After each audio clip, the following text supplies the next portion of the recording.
തൃശൂരിൽ നടന്നത് ഓപ്പറേഷൻ താമര എന്ന ആരോപണം. ബി.ജെ.പി ലക്ഷ്യമിട്ടത് മറ്റത്തൂർ അടക്കം 3 പഞ്ചായത്തുകളെന്ന പരാതി. വല്ലച്ചിറയിൽ നീക്കം പരാജയപ്പെട്ടതോടെ എൽ.ഡി.എഫ് ഭരണം പിടിക്കുകയായിരുന്നു എന്നാണ് കോൺഗ്രസിന്റെ കണ്ടെത്തൽ. ബി.ജെ.പി പിന്തുണ അപ്രതീക്ഷിതമെന്ന വിമത നേതാക്കളുടെ വാദം തള്ളി എറണാകുളം മേഖലാ പ്രസിഡന്റ് എ. നാഗേഷ്. കെ.പി.സി.സിക്ക് മുന്നിൽ മറ്റത്തൂരിലെ വിമത നേതാക്കൾ ഉപാധികളും മുന്നോട്ട് വെച്ചിട്ടുണ്ട്.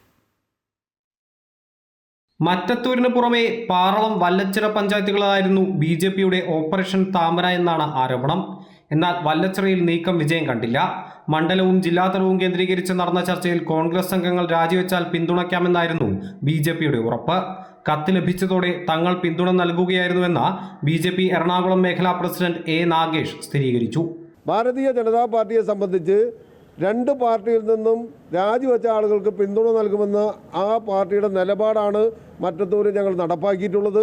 CPM-ന്റെ 25 വർഷക്കാലത്തെ ആ ഭരണം ദൂർത്ത് അതിനെതിരായിട്ടാണ് ഞങ്ങൾ സ്വതന്ത്ര അംഗത്തിനെയാണ് പിന്താങ്ങിയിട്ടുള്ളത്. അവിടെ ജനാധിപത്യം കശാപ്പ് ചെയ്തത് CPM ആണ്. കൊച്ചൗസേപ്പിനെ വിലക്ക് മേടിച്ചത് CPM ആണ്. മുൻകൂട്ടി ചർച്ചകളില്ലെന്നും അപ്രതീക്ഷിതമായ പിന്തുണയാണെന്നുമുള്ള സഖ്യ നേതാക്കളുടെ വാദം തള്ളുന്നതാണിത്. അതിനിടെ കെ.പി.സി.സി നേതൃത്വത്തിനു മുന്നിൽ സഖ്യ നേതാക്കൾ ഉപാധികളും മുന്നോട്ട് വെച്ചു. വൈസ് പ്രസിഡന്റ് സ്ഥാനം രാജിവെക്കാം, DCC പ്രസിഡന്റിനെ സ്ഥാനത്തു നിന്ന് മാറ്റണം, പ്രത്യേക അന്വേഷണ കമ്മീഷൻ നിയോഗിക്കണം എന്നിവയാണ് ഇവരുടെ ആവശ്യങ്ങൾ. പാർട്ടിയിൽ കുറെ നാളുകളായി നിലനിൽക്കുന്ന വിഭാഗീയതയുടെയും അതുപോലെ തന്നെ തെറ്റായ ചില പ്രവണതകളുടെയും അടിസ്ഥാനത്തിലാണ് മറ്റത്തൂരിൽ ഈ സംഭവ വികാസങ്ങൾ മുഴുവൻ ഉണ്ടാകാൻ കാരണമെന്ന് ഞങ്ങൾക്ക് പാർട്ടി നേതൃത്വത്തെ ബോധ്യപ്പെടുത്താൻ കഴിഞ്ഞു. അപ്പോൾ അതിനനുസൃതമായ ചർച്ചകളും നടപടികളും ഉണ്ടാകും എന്നാണ് ഞങ്ങളെ അറിയിച്ചിട്ടുള്ളത്.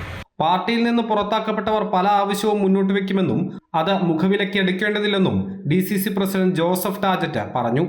നടപടിയെടുക്കുന്നവരെ ആരെങ്കിലും ന്യായീകരിക്കുന്നുണ്ടോ? സ്വാഭാവികമാണ്, മനുഷ്യ സഹജമാണ്, അതൊക്കെ ആവശ്യപ്പെടാം. എൻ്റെ പേരിൽ എന്തെങ്കിലും തെറ്റുകൾ സംഭവിച്ചിട്ടുണ്ടെങ്കിൽ അത് ചെയ്യേണ്ടതും തിരുത്തേണ്ടതും അതിന് നടപടിയെടുക്കേണ്ടതാണ് KPCC ആണ്. മറ്റത്തൂരിൽ മുൻ DCC പ്രസിഡന്റ് ജോസ് വള്ളൂരിന്റെ നേതൃത്വത്തിൽ സമാന്തര DCC പ്രവർത്തിക്കുകയാണ്. TM ചന്ദ്രന് പിന്നിൽ ജോസ് വള്ളൂരാണ്. KPCCയെ വിഷയത്തിൽ ഇടപെടുത്തുന്നതിന് പിന്നിലും KPCC സെക്രട്ടറി ആയിട്ടുള്ള ജോസ് വള്ളൂരാണ്. ജോസ് വള്ളൂരിനെതിരെ പരാതി നൽകുമെന്നും മറ്റത്തൂരിലെ ഔദ്യോഗിക പക്ഷം കോൺഗ്രസ് നേതാവ് ബെന്നി കൊണ്ടുങ്ങൽ വ്യക്തമാക്കി. ഇത്രയും കാലം 2005 മുതൽ പാർട്ടിയെ നശിപ്പിച്ചുകൊണ്ടിരുന്ന ഈ TM ചന്ദ്രൻ ഉൾപ്പെടെയുള്ള ഈ പുറത്താക്കപ്പെട്ടവരെ കൃത്യമായിട്ടും തെളിവോട് കൂട്ടിയിട്ട് തന്നെയാണ് ഇവരെ പുറത്താക്കിയിട്ടുള്ളത്. അവരൊരു കാരണവശാലും പാർട്ടിയിലേക്ക് തിരിച്ചെടുക്കരുത്.